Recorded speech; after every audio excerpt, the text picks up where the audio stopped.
ছোট্ট একটা ভিডিও এখন দিচ্ছি, নেক্সট টাইম বড় ভিডিও দেওয়ার চেষ্টা করব এটার উপর ভিত্তি করে। এই সময়ে গাছের পাতাগুলো নানান রঙে সাজে, দেখতে খুবই সুন্দর লাগে। কোথাও হলুদ, কোথাও বাসন্তী কালার, আবার কোথাও লাল রঙের। প্রতিটি গাছের পাতায় বর্ণিল রঙে সাজে, দেখতে অপরূপ সুন্দর লাগে। এই দৃশ্যটা যখন খুব কাছে থেকে দেখেছিলাম তখন কি যে ভালো লেগেছিল সেটা ভাষায় প্রকাশ করতে পারবো না। সত্যি অসাধারণ।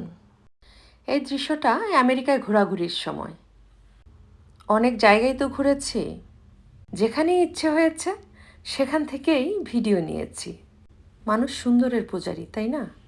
সুন্দর কিছু দেখলে সেটা ধরে রাখার জন্য ক্যামেরাবন্দি করে রাখতেই হয়। বলতে পারেন সুইট মেমোরি।